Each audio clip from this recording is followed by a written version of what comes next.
Hello दोस्तों, यदि आप हमारे चैनल से नए जुड़े हैं तो हमारे चैनल एवी लाइव को सब्सक्राइब जरूर करें और अपने दोस्तों में शेयर करें। रात के करीब 3 बजने वाले थे। चारों तरफ सिर्फ और सिर्फ मौत का सन्नाटा पसरा हुआ था। पर इसी सन्नाटे के बीच शमशान घाट में एक औरत किसी आदमी की चिता पर बैठी कुछ मंत्र बुदबुदा रही थी और उसके ठीक सामने एक विधवा औरत अपने गोद में 5 साल के बच्चे को लिए बैठी ये सब होता देख रही थी कि तभी चिता पर बैठी उस औरत ने बच्चे को अपने पास बुलाया।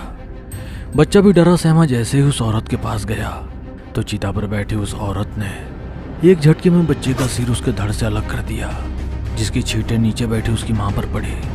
पर इससे पहले वो अपने बेटे की मौत का शोक मना पाती, चिता पर लेटी उस आदमी की लाश तड़पने लगी।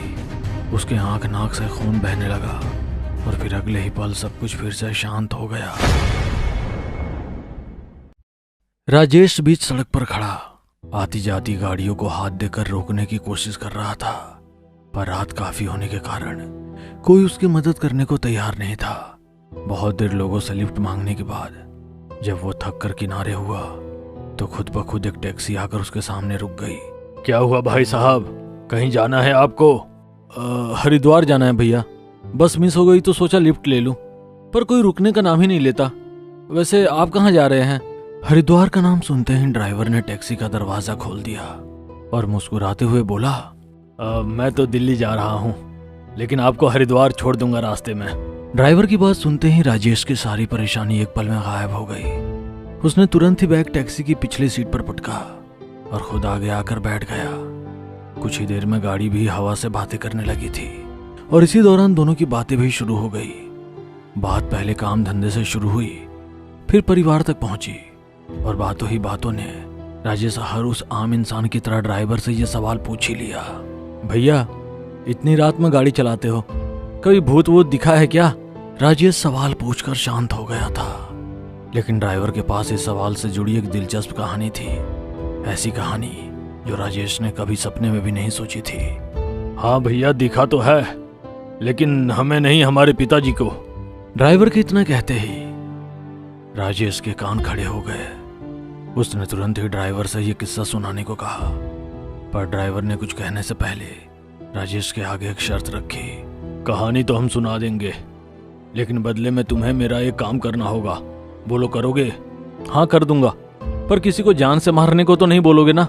अरे नहीं नहीं, पहले कहानी सुन लो, कहानी अच्छी लगे तो काम भी कर देना।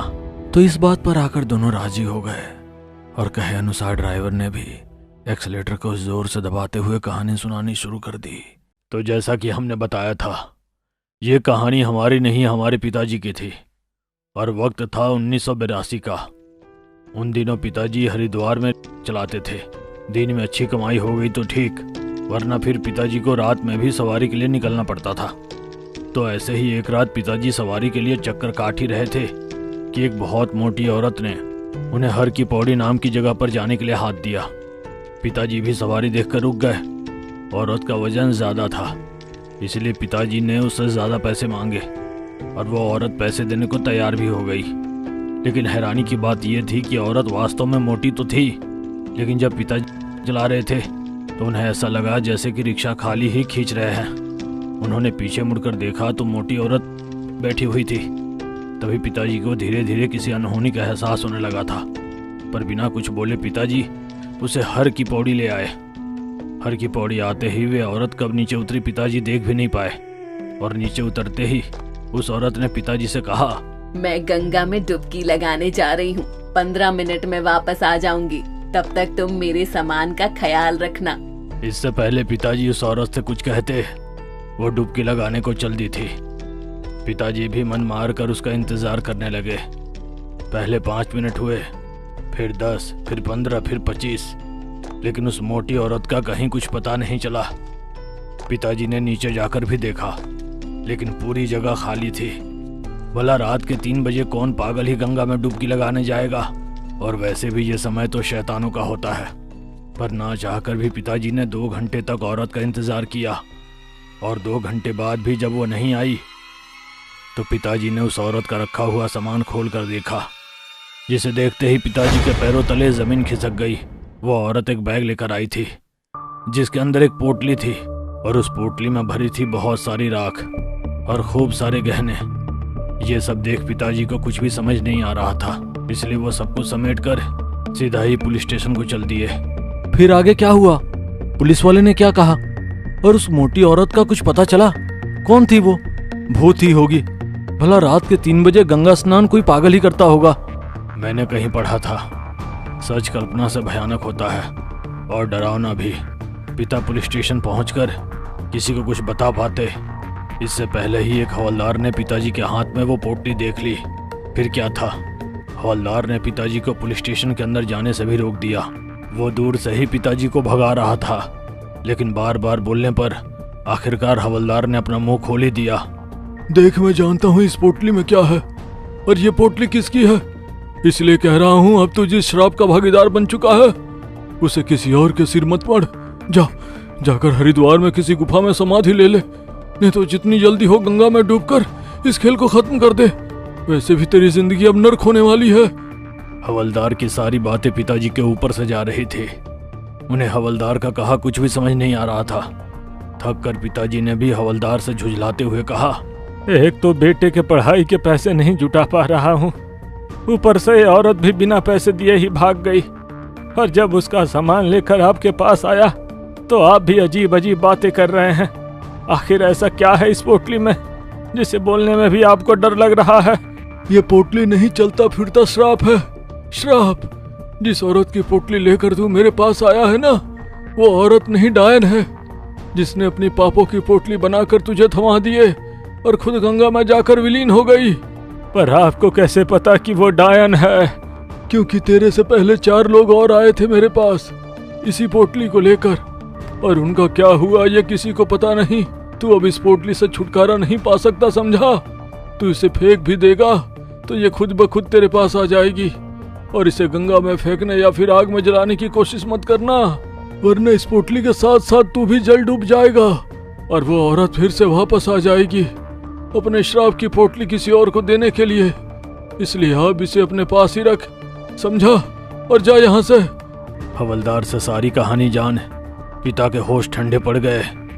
उन्हें कुछ भी समझ नहीं आ रहा था कि आखिर अब दलदल से कैसे निकला जाए। ठीक है, इसे ले जाकर घर में रख देता हूँ, एक कोने में पड़ी रहेगी। लगता है तू अभी इस खेल को समझ नहीं पाया है। ये पाप की पोटली है, वो भी एक डायन की। इसमें जो राख है उस डायन की अस्थियां है, और जो जेवर हैं वो उस डायन के हैं। ये जिसकी भी होती है उसे दुख तकलीफ के अलावा कुछ नहीं मिलता, समझा? इसलिए इसे अपने पास रख और सबसे दूर हो जा, समझा? हवलदार की बात सुन पिताजी की बची कुची उम्मीद भी टूट गई। फिर उस दिन के बाद से पिताजी का कभी कुछ पता नहीं चला। वो कहाँ गए, उनके साथ क्या हुआ, कुछ पता नहीं। ड्राइवर की कहानी सुन। डर के मारे राजेश का खून भी जमने को हो गया था। कुछ देर चुप रहकर पहले तो उसके कहानी के बारे में सोचा, फिर एकदम से ड्राइवर से पूछा, अगर पिताजी का कभी कुछ पता नहीं चला तो फिर तुम्हें उनकी कहानी कैसे पता? राजेश का सवाल सुन ड्राइवर ने एकदम से ब्रेक लगाई। ब्रेक इतनी जोर से लगी थी कि राजेश का मुंह शीशे तक आ गया था। पर इससे पहले वो राजेश गुस्सा करता, ड्राइवर ने राजेश से कहा, क्यों भाई, कहानी अच्छी लगी या नहीं? राजेश ने कहानी के बारे में सोचते हुए कहा, हाँ, अच्छी तो लगी। भाई अच्छी लगी तो फिर जैसा तय हुआ था तुम्हें मेरा एक काम करना होगा। काम का सुनकर राजेश एक पल को सहम गया था।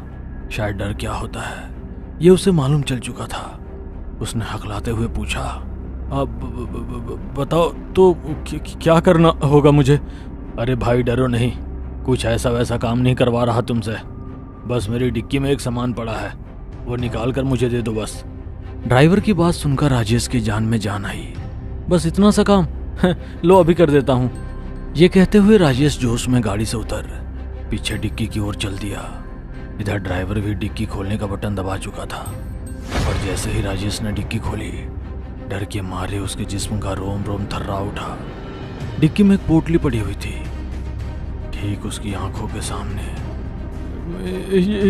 ये क्या है? क्या ये वही पोट? राजेश कांपते होठों से बोल रहा था कि तभी उसने देखा कि ड्राइवर उसके सामने बंदूक ताने खड़ा है। ये क्या कर रहे हो तुम? कुछ नया नहीं कर रहा हूँ, एक चक्र है, जिसकी जिम्मेदारी अब तुम्हें निभानी है। और भागने या चिल्लाने की कोशिश मत करना, वरना मैं गोली मारने से पहले तुम्हें धमकी नहीं देने वाला। इसीलिए जैसा जैसा बोलता हूँ ठीक वैसा वैसा करते जाओ, तुम्हें कुछ नहीं होगा। अब चुपचाप से पोटली उठाओ और नीचे हर की पौड़ी पर चलो, गंगा के पास। राजेश ने जब हर की पौड़ी का नाम सुना तो उसे एक और झटका लगा, क्योंकि वो सच में इस वक्त हर की पौड़ी पर ही खड़ा था, जहाँ चारों तरफ सिर्फ और सिर्फ मौत की शांति पसरी हुई थी। चारों तरफ देखने के बाद उसे अपनी मदद के लिए कोई नहीं दिखा, तो डरे सहमे उसने ड्राइवर की बात मान ली और पोटली हाथ में ले गंगा स्नान को चल दिया। पर जाते जाते उसने अपनी बची कुची हिम्मत को समेटकर ड्राइवर से बस इतना पूछा, पर ये कहानी तो तुम्हारे पिताजी की थी, फिर तुम इस श्राप के भागीदार कैसे बने? ये पोटली सिर्फ दुख, दर्द और तकलीफ ही नहीं देती, कभी ना बूढ़े होने का वरदान भी देती है। चल अब जल्दी पोटली को गंगा में विसर्जित कर दे, वरना यहीं तेरा भेजा उड़ा दूंगा। डरे सहमे राजेश ने ड्राइवर की बात मानते हुए पोटली को गंगा में गिराने को हुआ ही था कि अचानक ही उसे एक चुड़ैल का चेहरा नजर आया। ये वही चेहरा था जो कहानी की शुरुआत में आदमी की चीता पर बैठा मंत्र बुदबुदा रहा था, लेकिन पहले से बहुत डरावना और खूंखार, जिसे देख राजेश चीखने लगा था। पर इससे पहले वो भाग पाता, गंगा से दो हाथ निकले और पोटली के साथ राजेश को भी हमेशा हमेशा के लिए गंगा में विलीन हो गए। पोटली के खत्म होते ही ड्राइवर घुटनों के बल बैठ खूब जोर जोर से रोने लगा था और महज कुछ ही मिनटों में वो ड्राइवर एक बूढ़ा शख्स बन जमीन पर लेट मर गया। हेलो दोस्तों, यदि आप हमारे चैनल से नए जुड़े हैं तो हमारे चैनल एवी लाइव को सब्सक्राइब जरूर करें और अपने दोस्तों में शेयर करें